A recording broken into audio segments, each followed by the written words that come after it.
Hola, soy Mar Candela, activista por los derechos humanos con énfasis en mujeres y niñas.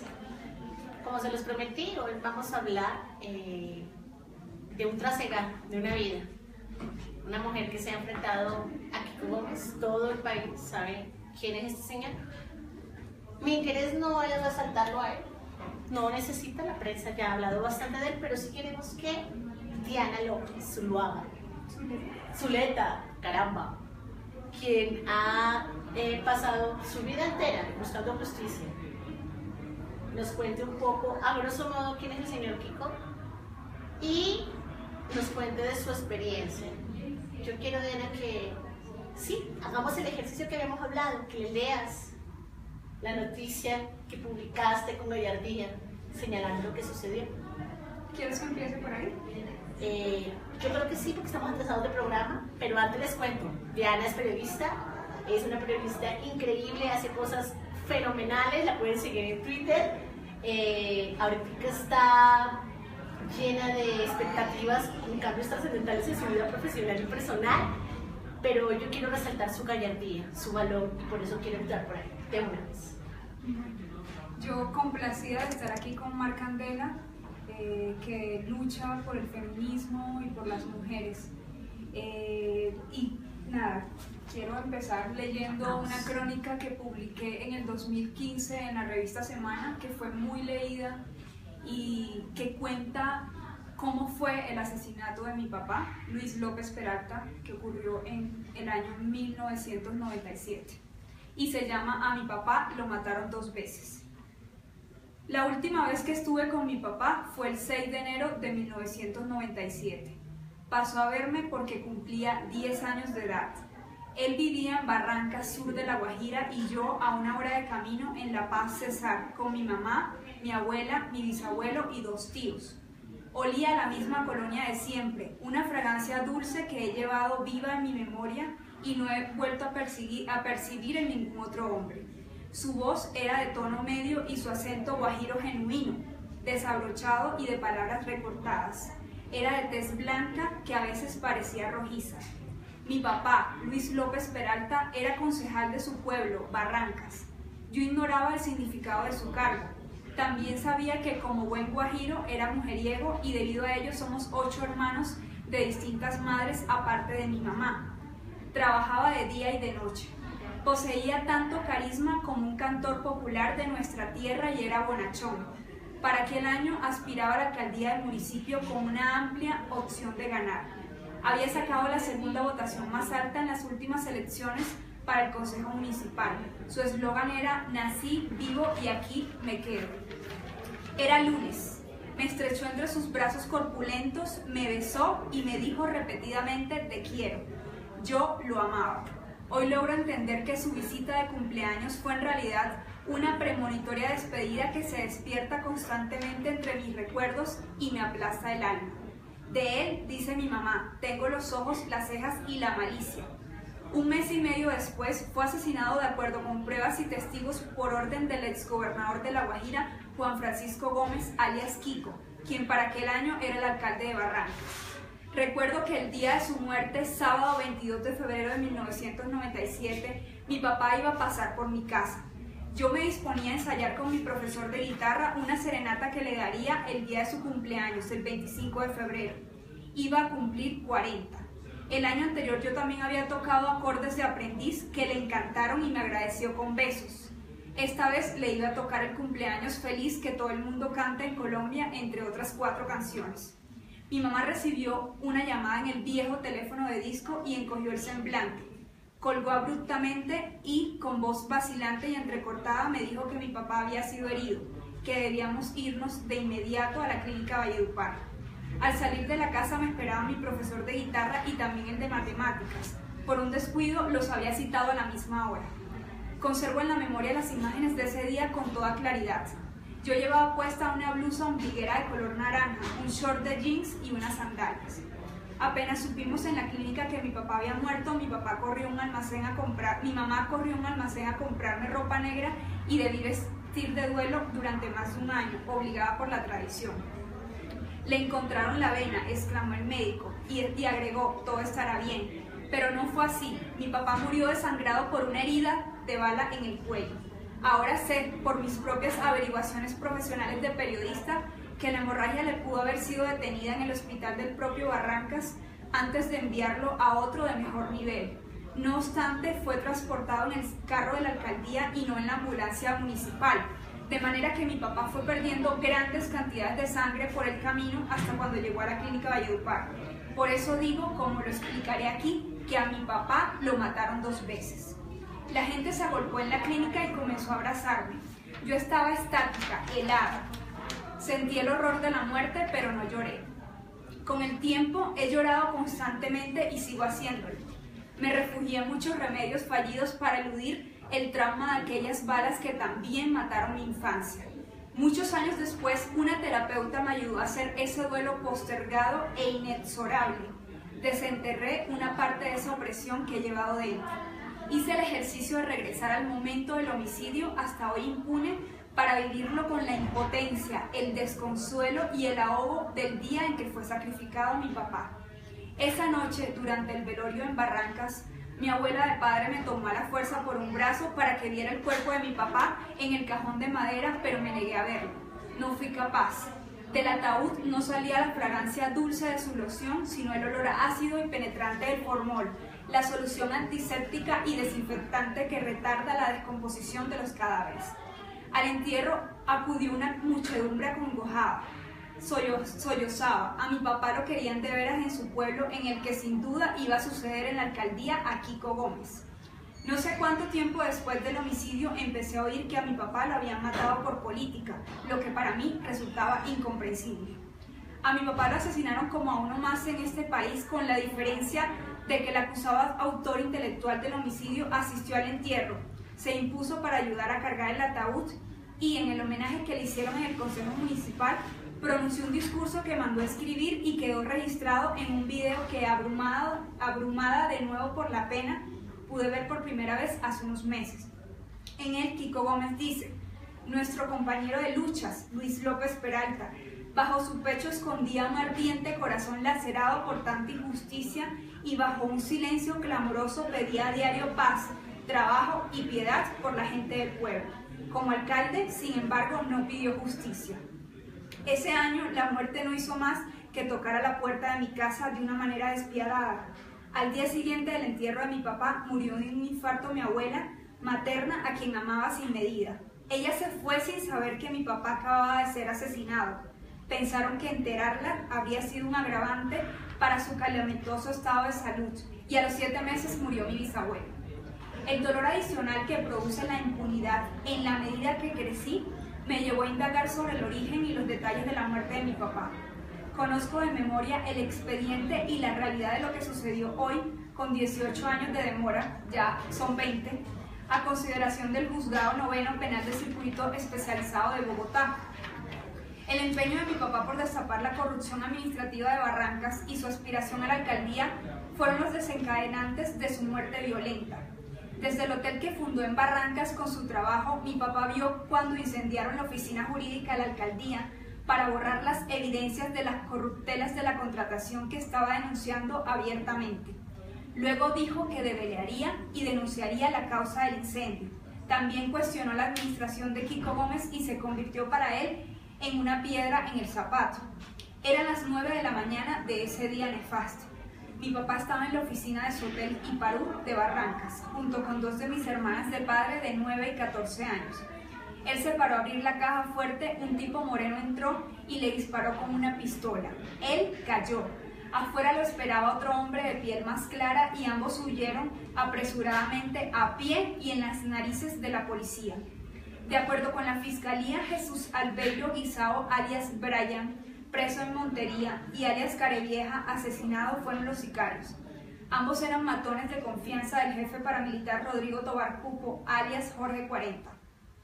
En su declaración para Justicia y Paz, Brian dijo que en Barrancas fue acogido por Kiko Gómez, que era inseparable de Carevieja y ambos muy buenos sicarios. Sin embargo, esa versión fue cambiada con posterioridad. La policía queda a 300 metros del hotel donde le dispararon a mi papá, pero nunca llegó. En La Guajira, la ausencia deliberada de la fuerza pública se ha convertido en una constante cuando se cometen ciertos homicidios.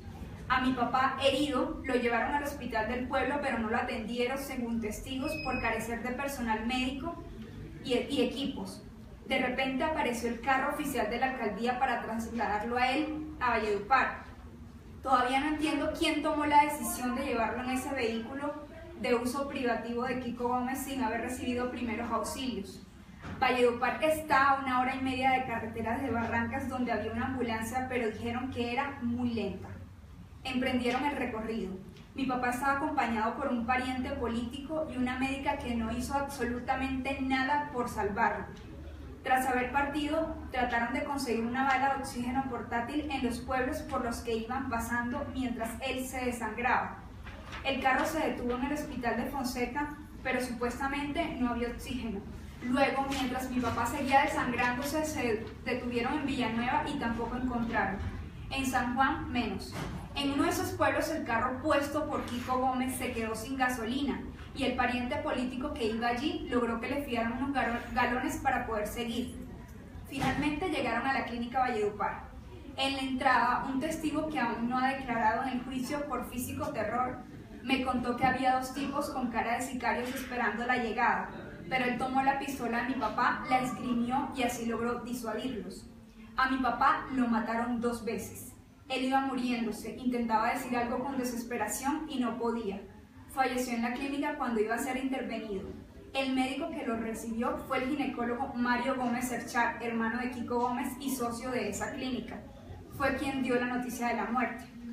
Siempre creí que mi papá recibió el disparo en la cabeza y que esa fue la causa principal de su muerte, pero no es así.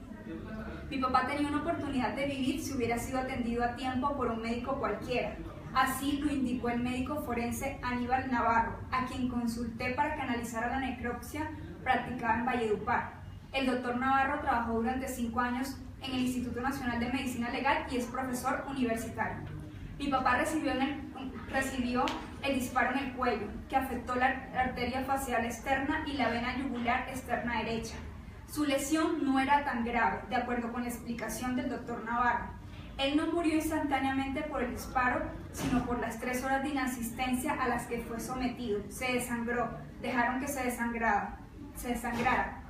Un médico general, con conocimientos de anatomía y con instrumentos simples como una seda y un bisturí, explicó el médico forense, pudo haber hecho una incisión para encontrar la arteria y la vena y bloquearlas. Así habría controlado el sangrado y mi papá se habría salvado. Además, debieron haberlo puesto oxígeno y líquidos intravenosos, sueros, y ante esa lesión prepararse para entubarlo, conceptuó Navarro. Tú tienes 5 litros de sangre, cuando te baja 4 fuerzas el corazón, fuerzas los pulmones, fuerzas todo, lo pones a trabajar más de lo necesario. Si tú le das líquido al corazón para que funcione, vas a estar con menos sangre, menos oxígeno, pero vas a tener más chance de vida, me explicó el doctor Navarro. Como no le hicieron absolutamente nada en el hospital de Barrancas, la tráquea de mi papá se apretó y prácticamente se murió ahogado. Esas lesiones bien tratadas no llevan a la muerte, pero si no se tratan a tiempo, sí, lo matan. Él murió por un choque hipovolémico, es decir, se desangró, concluyó el médico forense. Estos detalles descarnados y esclarecedores de los que me enteré hace unos meses han despertado en mí más dolor e impotencia. No me parece justo que yo misma deba hacer la investigación que la justicia nunca hizo apenas murió. La primera vez que tuve cara a cara al acusado de ser el autor intelectual de la muerte de mi papá fue hace 2 años en un evento que cubrí como periodista en Medellín. Era la cumbre de gobernadores de paz con el presidente Santos. Mientras redactaba y enviaba las notas, cavilaba sobre la forma como lo abordaría para preguntarle por qué me mató a mi papá. Me acerqué sigilosamente una y otra vez a su mesa, quería increparlo. Lo miré, le hice 2 preguntas sobre el tema del evento, titubeé y en ese momento me llené de miedo, preferí no hacerlo. Pensé que al otro día ya no tendría trabajo. Por el asesinato de mi papá se abrió un proceso en San Juan del Cesar, La Guajira, a cargo del fiscal Rodrigo Daza Bermúdez, quien fue destituido y condenado en el 2000 a 4 años de prisión por prevaricato por acción y omisión. Resulta que los jefes paramilitares Salvatore Mancuso y Rodrigo Tovar Jorge 40, hoy extraditados en Estados Unidos, fueron apresados en mayo del 2007 por el homicidio de 2 personas. La captura de estos se dio cuando pretendían adelantar una reunión con empresarios y ganaderos, entre ellos Kiko Gómez. Sin embargo, los 2 famosos asesinos fueron liberados pocas horas después por disposición del fiscal Daza Bermúdez. El expediente original sobre el asesinato de mi papá, que pude revisar solo hace unos meses, es tan pobre en su contenido que únicamente se limitó a recoger declaraciones simples de 3 testigos presenciales de la muerte, pero fue archivado con rapidez en octubre siguiente. No se hizo ninguna investigación de fondo para encontrar los autores materiales y mucho menos a los intelectuales de la muerte de mi papá. En esa época no existía ni la más remota esperanza de que hubiera justicia. La Guajira, así como el Cesar, empezaban a ser un territorio regido integralmente por el paramilitarismo. Yo crecí con miedo y viví esa horrible época cuando la gente hablaba como si las paredes oyeran, cuchicheaban con metáforas y no mencionaban a determinados personajes. El expediente siguió reposando en un cajón sin que nadie se interesara en él hasta el año 2013. Yandra Brito, exalcaldesa de Barrancas, venía desde el 2008 denunciando en la fiscalía el crimen de su esposo, Henry Ustari, también a manos de Kiko Gómez, de acuerdo con testigos presenciales, amenazas y denuncias. En su denuncia, bajo la gravedad del juramento, acusó a Kiko Gómez de la muerte de mi papá y expresó: su familia está atemorizada y no son capaces de denunciar el crimen. Prefieren callar todas las fechorías que comete este señor porque les da miedo que les pase algo. Puedo decir que es absolutamente cierto. Sus denuncias no prosperaron y ella fue asesinada en el 2012, como también tuvo ocasión de anunciarlo de manera anticipada y con desesperación. A la fiscalía llegaron en el 2009 anónimos que originaron una investigación sin futuro debido al terror de los testigos. El periodista Gonzalo Guillén fue contactado por Yandra Brito unos días antes de su muerte para anunciarle que iba a ser asesinada por Kiko Gómez. Le contó lo que sabía sobre el homicidio de su esposo y el de ella misma que estaba por ocurrir. Desde entonces, Guillén se dedicó de lleno a investigar.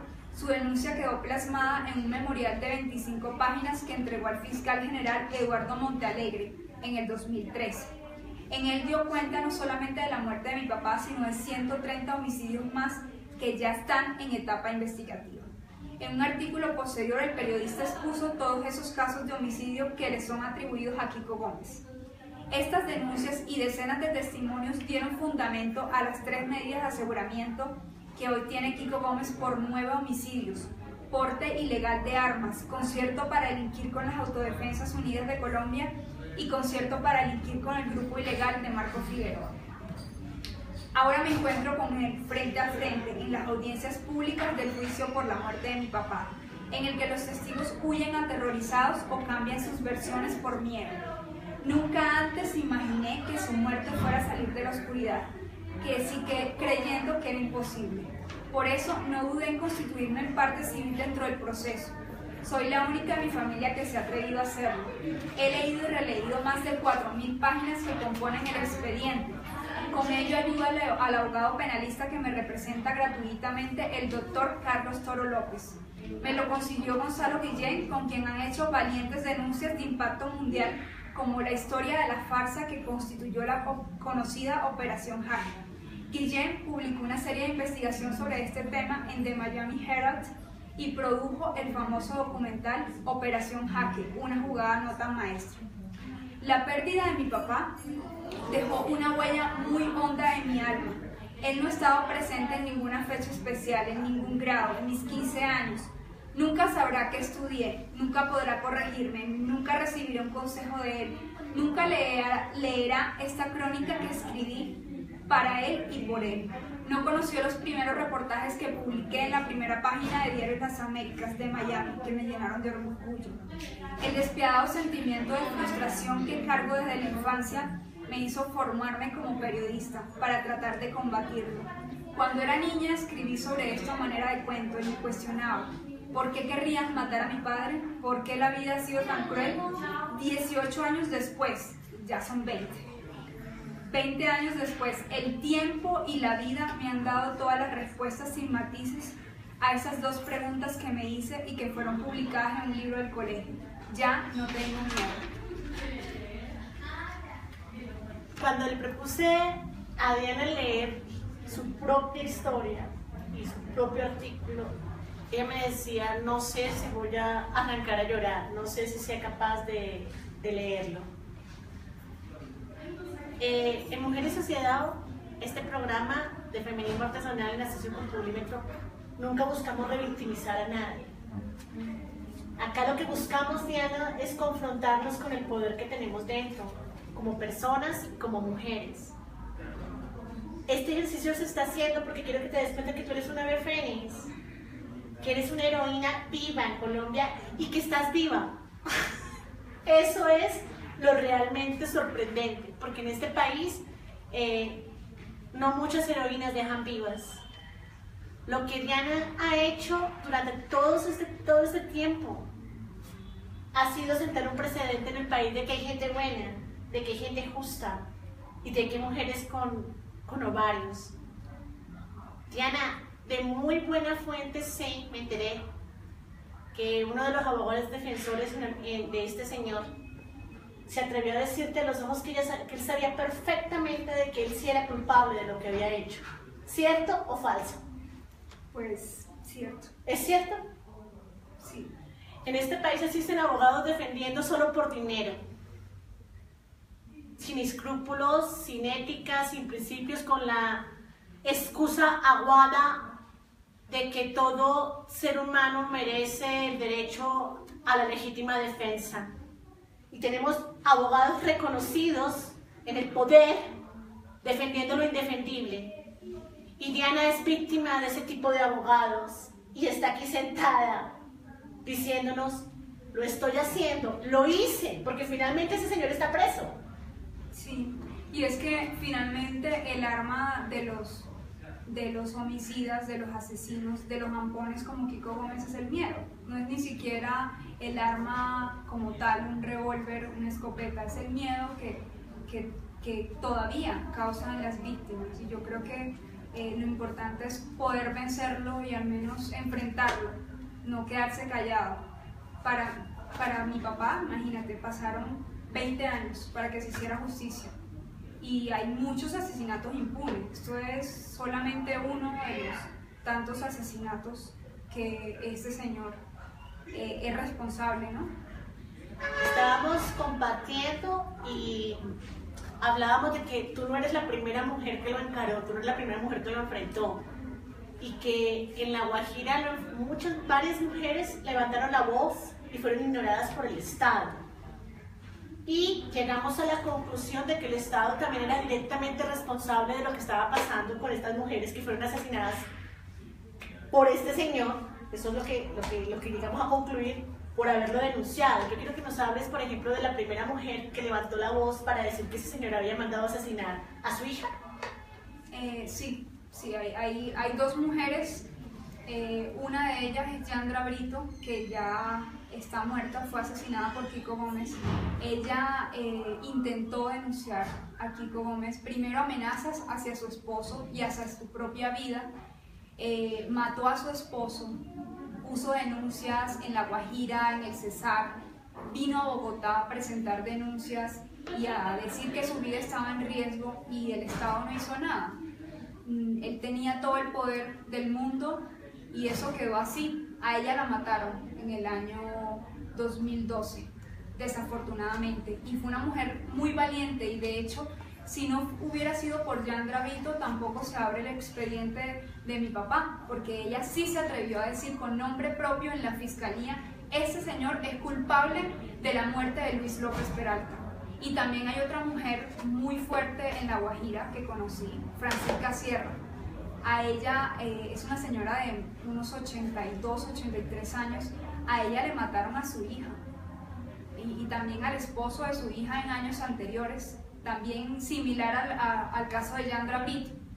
Y ella lo denunció y lo encaró también, y creo que es importante lo que ha pasado porque en La Guajira hay muchos hombres que creen que porque están armados se las tiran de machos y no lo son, porque no son capaces de enfrentárseles a un tipo como este. Es algo difícil de digerir. O sea, yo estoy enajenada de la historia, no es algo que me afecta y sin embargo logro sentir empatía y no logro decir, o sea, no logro imaginar lo que sientes tú, lo que sientes las víctimas. No, eso es mentira. Cuando uno dice lo siento mucho, hay cosas que difícilmente podemos sentir, Diana. Lo que tú sientes solo lo sientes tú. Y esto ha sido un tiempo de pena y de pena profunda durante décadas. Ya es de conocimiento público que, aunque ese señor ya está guardado como debe ser, tú estás siendo amenazada. Sí, hay informaciones de amenazas contra mi vida y bueno, eso está denunciado durante todo el proceso. De hecho, fui amenazada constantemente, hostigada, me mandaban mensajes, me insultaban, me decían muchas cosas. La fiscalía finalmente no investigó nada, solo pude saber que uno de los teléfonos que me hostigaba tanto, los mensajes salían del barrio La Chinita de Barranquilla, que es un barrio peligroso. Yo que viví en Barranquilla fue así. Y realmente el peligro no termina. El peligro con ese señor, del hecho de que esté en la cárcel, no quiere decir que no pueda hacer más nada. Y eso les preocupa no solo a mí, sino a varias de las víctimas con quienes he hablado. Porque estando él desde la cárcel, ordenó matar al hermano de uno de sus contrincantes, el doctor Jorge Asa Barriga, en Barranquilla. Él fue asesinado, de hecho sus sicarios están presos, pero él directamente no está pagando por este crimen de este médico. Entonces, desde la cárcel también, como dicen por ahí, es una universidad del crimen. Sé lo difícil que es para ti hablar de esto, porque de alguna manera esto nos revive la historia, nos revive el dolor, pero puedo decirte con absoluta tranquilidad, con absoluta seguridad, que si hay un más allá y si hay una conciencia de los muertos, como hablan algunas creencias, donde quiera que esté tu papá se debe sentir muy orgulloso de la mujer que eres, de lo que has logrado, de la gallardía con que enfrentas esta situación y que te has convertido en la voz de otras mujeres y de otras víctimas, sin quererlo. Entonces, para ti también debe ser eso un bálsamo, y creo que es también una forma de sentirse tranquila, de que has logrado algo de justicia, que es triste que hayan pasado 20 años, pero hay muchas personas que no han tenido ningún tipo de respuesta. La pregunta es, ¿cómo has sobrellevado la angustia de tu mamá, de tu familia? Porque es que, a ver, no se trata solamente de tu gallardía, se trata que tu familia también sufre, también teme por ti. Eso crea problemas familiares intensos. ¿Cómo los has enfrentado? Porque has tenido que asumir tu principio ético de confrontar, pero ¿qué ha pasado en tu casa? Eso ha sido como lo más difícil realmente, porque en el caso de mi mamá, ella vive con estado de tensión permanente, porque me llega a pasar algo, porque ando sola, porque de todas maneras soy mujer y soy más vulnerable y no tengo cómo defenderme. Soy periodista, pero soy una más en este país. Entonces, la familia creo que es lo más difícil, sobre todo porque mi familia directamente no me quiso apoyar en esta causa y siempre pues con el argumento del miedo, ¿no? El miedo es el arma de los asesinos.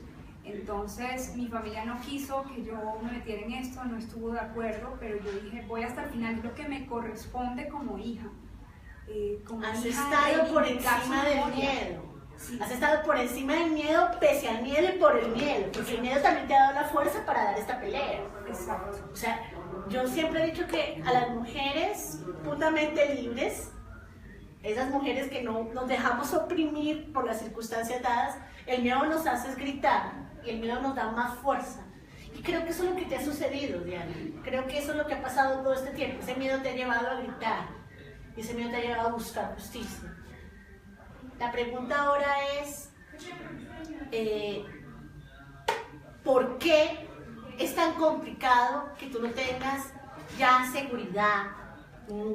Ya estás con una persona que te cuida, sí, pero no hay un vehículo, no se ha definido tu tema de seguridad de tiempo completo como tiene que ser. como le pasa a cientos de personas en este país, porque no sé, me atrevo a decir cualquier cosa, el senador Álvaro Uribe no suelta uno de esos guardaespaldas con carro y todo y se lo presta a una mujer como usted, porque sería lo justo. ¿Qué pasa? Por eso, porque en este país la gente que no necesita escoltas lo tiene, y la gente que sí lo necesita en determinado momento o sí necesita protección no lo tiene. Así es la vida. Y no sé, la fiscalía tendrá que investigar qué ha pasado con las amenazas. Anita está detrás de cámaras como siempre apoyándonos. Ayúdanos con los comentarios de las personas que nos están acompañando hasta ahora. Bueno, por aquí saludo a Carla. Dicen, Paola dice que es muy duro estar leyendo ese testimonio. Joaquín dice que es admirable ese testimonio, es solo un caso de muchos ocurridos en la costa durante años y gran parte de la alta sociedad en la costa ha estado vinculada a este tipo de organizaciones. Marta dice que qué bacana la transmisión.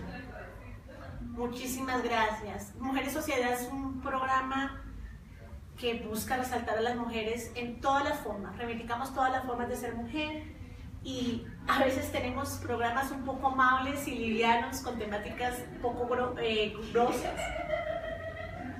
Y hoy tenemos un tema que quise traer porque los homenajes se hacen en vida y no me quería quedar en mi conciencia de que no había hecho un homenaje a tu vida, un homenaje a tu trasegar. Y lo que te he dicho infinitas veces, para mí eres una heroína y yo creo que las personas que nos acompañan están de acuerdo con la definición. Lo que tú has hecho lo hace una heroína y estás tejiendo un país diferente, un país sin miedo. Eso es lo que tú haces cada vez que te levantas y enfrentas tu realidad de esa manera. Le estás diciendo a Ana, a Mar Candela y a todas las mujeres y a los hombres y a las personas, hey, no nos callemos, hey, el miedo no tiene por qué paralizarnos. Cientos de mujeres en Colombia están muertas del miedo por un tonto que les da mala vida, las maltrata psicológica, emocionalmente y hasta físicamente y no se atreven a hablar por muchas razones. Sea esta la ocasión para decirme a estos sí son problemas. La violencia intragénero hoy tiene todo tipo de recursos sociales para que la confrontemos, intragénero y de género. La violencia entre nosotras, la violencia pertinente a nuestra sexualidad, pertinente a nuestra condición de ser mujeres. Tiene una cantidad de elementos sociales y políticas. Hay una línea en Bogotá, tenemos la Secretaría de la Mujer, ya es un tema del que se está hablando y las mujeres callan. Yo tengo la seguridad, Diana, que si tú no has callado frente a Kiko, tampoco vas a callar frente a un patán que te maltrata. No lo haría. ¿Alguna vez soportaste algún tipo de maltrato psicológico de parte de un hombre o físico? Sí, de alguna forma sí. ¿Qué hiciste? Decir adiós. Adiós. Adiós. Pero digamos que los años también como que te fortalecen de alguna forma porque estamos en un mundo donde nos dicen que es mejor ser prudente y quedarse callado y dejar las cosas así. Y así dicen en mi tierra. Entonces yo sí invito a las mujeres a que hablen, que no se queden calladas y a que no permitan que vulneren sus derechos fundamentales. Tú tienes el deseo de hacer un cambio de 180 grados con tu vida, a nivel profesional, a nivel personal. Sí, pues, creo que yo este año cumplo 10 años de haberme graduado como periodista y estoy aprendiendo. Ahorita trabajo en un medio digital, en Hispano Post, y sigo aprendiendo a escribir, que es mi reto más grande, y a ser mejor persona, superar las depresiones que he tenido durante muchos años, desde niña casi. Claro, consecuencia de todo esto, quiero contarles que también tengo conocimiento de que Diana es depresiva, clínica, o sea, diagnosticada, y no es para menos. Obviamente sabemos que el tema de la depresión es un asunto químico y que no siempre se detona por una calamidad como esta, pero sí tiene que ver en mayor medida. O sea, los químicos siempre tienen que ver con lo emocional, con lo físico. Esta maquinita de acá nos controla absolutamente todo, pero lo más extraordinario y lo que quiero resaltar, ojo con lo que voy a decir, porque no quiero herir susceptibilidades. Soy amiga de muchas personas que definitivamente dejan su felicidad y su tranquilidad a una pildorita, a la pepita mágica que nos lleva a llevar la vida mejor, porque simplemente nos quedó grande superar ese problema químico tan complicado. Y está bien, o sea, yo creo que la medicina es importante y que si no podemos, hay que hacerlo. Pero quiero resaltar que Diana dejó la medicina radicalmente, le dijo no más al psiquiatra. Contanos cómo fue. Pues yo duré mucho tiempo tomando antidepresivos y como estos que le regulan a las emociones, que ahora no recuerdo cómo se llaman, varios años y en tratamientos psiquiátricos, pero como que siempre lo limitan a uno, que uno debe tomar pastillas y pastillas y cuando te dejan de funcionar un tiempo después, entonces te las cambian y casi que no dejan interiorizar qué es lo que te está pasando. Y hay que subir la dosis, porque cuando el cuerpo ya asimila una pastilla, pues toca otra y toca mirar. Y yo creo que en algún punto ya, no sé, es una opinión muy personal, ya perdemos la noción de lo que realmente sentimos o de lo que simplemente es producido por una ayuda química.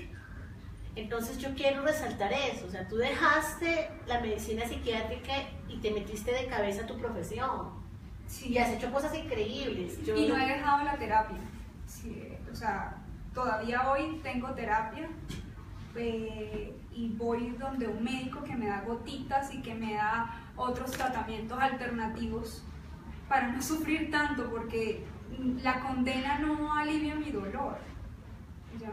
No lo alivia, eso no es algo de lo que uno se recupere de un día para otro. ¿Qué le dices a las mujeres depresivas? A las mujeres depresivas que están en un momento que dicen ya no sé qué hacer y que ya la medicina definitivamente ya están aterradas de toda la medicina que tienen que consumir y que les da miedo tomar ese paso, dejar la química y empezar a enfrentarse a esa problemática y a entender su enfermedad, porque es una enfermedad, y a entender su situación y aprender a vivir con ella? ¿Qué les puedes decir a las mujeres? Que hay muchas, yo conozco muchas seguidoras que son personas depresivas y que están realmente abrumadas con la medicina y que quisieran dejarla, pero no han tenido esa determinación o capacidad de hacerlo.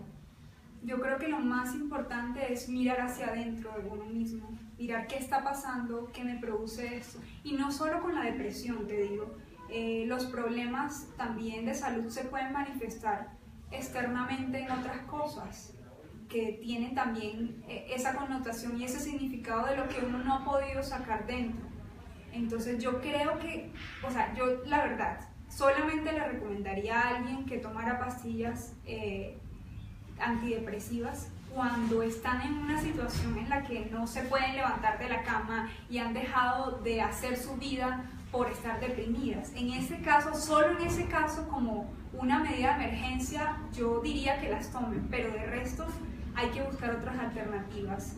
Meditar, tal vez, puede ser el camino. Al que le gusta la religión y le gusta ir a la iglesia, puede ser, sí, espiritual de alguna forma, y mirar hacia adentro de uno. ¿Qué es lo que me causa eso? ¿Qué es lo que me causa dolor adentro de mí? Bueno, Diana, discutíamos un poco sobre ese choque que sientes tú con la idea de ser feminista y estar casada, ser feminista y ser ama de casa, y también el fastidio que te producen ciertas personas que te cuestionan porque no tienes convivencia en pareja, porque no te ha dado la gana de construir aquello que el sistema dice que es la única manera de hacer un hogar. Y pues yo sí quiero hablar contigo de eso acá abiertamente. Tú has estado confrontada incluso con comentarios ridículos como que eres lesbiana porque no has querido hacer familia. Sí. Eso pasa porque, digamos, y más de la región de donde yo vengo, nos crearon unos estereotipos de mujeres, que las mujeres se tienen que, y la mujer debería que, y no hay cosa que me dé más rabia que me digan usted debería. ¿Debería qué? Porque tiene 30 años, entonces tengo que estar casada y con la vida resuelta, y no, ¿por qué? También puedo ser feliz así, y no es que no me enamore o no me guste la familia, me encantan los niños, pero también uno tiene derecho a elegir y no hay por qué estar con esa presión a alguien porque no ha hecho lo que la sociedad cree que debe hacer. Ahora, no hay nada de malo en ser lesbiana, bisexual o cualquier otra cosa, está perfecto, pero todo de malo en que una sociedad relacione que una mujer decide ser libres afectivamente y no construir esa tradicional familia que se estipulada y ya de inmediato rotular a una mujer de lesbiana sin ningún conocimiento de causa. Es irrespetuoso, es irresponsable, es violento y es humillante. Entonces que sea la ocasión, porque este video lo vamos a rotar y quiero que tú muestres a tu mami y a la familia y que sea la ocasión para que te descargues y le digas a tu familia, hey, si fuera lesbiana, ¿qué? Y si no, y la discusión no es esa, y respeten, porque siento que eso también te ha cargado. Sí. Aprovechemos que tu mamá, tus tías, tus amigos, todo el mundo vean. ¿Cómo lo dirías? Pues yo soy una mujer libre, independiente y hago lo que se me antoje y yo decido ser como quiero ser y no me limito a los estereotipos que me dijeron que tenían que ser de una forma y no lo es. Simplemente tenemos que ser libres y tenemos todo nuestro derecho. Vamos a hablar de inspiración. ¿Qué te inspira Colombia? No sé, Colombia me inspira muchas cosas, de hacer periodismo, de descubrir cosas, de investigar cosas, de revelar cosas, de revelar políticos, de revelar nexos. Investigación. Sí, Colombia me inspira a eso. ¿Qué te inspira un ajiaco? No me gustan mucho No las te sopas. gusta, no te gustan las sopas. ¿Qué te inspira? Los olores dulces. ¿Qué te inspira a ti un postre? Me encanta, amo los postres, amo el chocolate. Y es también tu lucha, porque no puedes consumir dulces. Sí. ¿Por qué no puedes También, consumir no sé. dulces? Pues tengo hipoglicemia y cada vez que como se me baja el azúcar y si como azúcar es peor. Es una cosa que me ha tocado como aprender a mejorar y como aprender a comer. Es que toda tu vida es una lucha. Sí. En lo físico, en lo espiritual, en lo Sin emocional, arritmia cardíaca. en lo intelectual, toda tu vida es una lucha y estás aquí sentada. ¿Qué le dices tú a esas mujeres que se sienten afectadas porque hay una exclusión social sobre su aspecto físico o sobre su capacidad intelectual porque no pueden ir a la universidad o sobre, no sé, el mismo rechazo afectivo por su estereotipo físico? Tú, que eres una mujer que toda tú eres una lucha, valga la redundancia, es un tema de hipoglicemia, amar los dulces y no poder comer dulces, eso es complicado, eso es realmente complicado, y el dulce produce felicidad, y es una alternativa para la depresión, entonces es más complicado aún. Tienes tus temas intelectuales, tus retos profesionales, y también has sufrido discriminación profesional a nivel intelectual, como todas las mujeres, yo creo que ha sido así. Sí. Pero mira, hace poco incluso hice un reportaje que no sé si lo viste sobre pintores que pintan con la boca y con el pie. Y una de ellas era una niña muy linda que nació con el síndrome de Roberts, es una malformación del feto y ella pinta con el pie y pinta divino y yo no sé pintar. Y ella pinta hermoso, yo quisiera pintar como ella. Entonces no hay límites, pinta con los pies, no tiene manos, pero escribe y pinta con los pies. ¿Qué tú le dices a las mujeres súper deprimidas por todo lo que tenemos que vivir? Y lo tienen todo, porque conozco a muchas que tienen absolutamente todo, sus herramientas, apoyo familiar. ¿Tú no has tenido apoyo familiar para tu lucha? No. Yo conozco decenas de mujeres con apoyo familiar, con salud, no han pasado por por tragedias, calamidades de este calibre, y pueda que no sean ricas, pero tienen todo estructuralmente para salir adelante y no lo hacen. ¿Qué tú les dices? Hay que aprender a valorar lo poco que tenemos, y eso es algo que he aprendido también de un tiempo para acá. Agradecer, gratitud por lo poco que tenemos. Si tenemos solo un trabajo que nos proporciona para vivir, pues agradecer por eso que tenemos y mirar hacia allá. No podemos enfrascarnos en lo que no tenemos, sino en lo que tenemos. Sigamos hablando de inspiración. ¿Quién te inspira? ¿Qué mujer te inspira? ¿Qué mujer me inspira? Me la pusiste difícil. No sé. ¿No sabes qué mujer te inspira? No me viene no se me viene a la cabeza. No lo puedo creer. Y eso es uno de los fenómenos que vivimos las mujeres. Las mujeres tenemos referentes de inspiración más en los hombres que en las propias mujeres. Y es una verdadera tristeza. ¿Qué hombre te inspira? ¿Qué hombre me inspira? Tampoco sé. Aparte de tu papá. No lo he pensado. Pues hay un autor que me encanta. Se llama Ferdinand von Schirach. Es un abogado alemán. He leído todos los libros de él y me encanta. Relata un poco casos de crímenes y de cosas un poco fuertes, pero lo hace sin señalar, de manera objetiva. Me encanta ese autor, lo amo. Sí. Yo creo que para cerrar, lo más interesante de estos ejercicios es sacar una conclusión que nos llene al corazón de todas y de todos, porque yo sé que hay compañeros por ahí leyendo y prestando atención a estas discusiones o diálogos. ¿Qué te deja este ejercicio, Diana?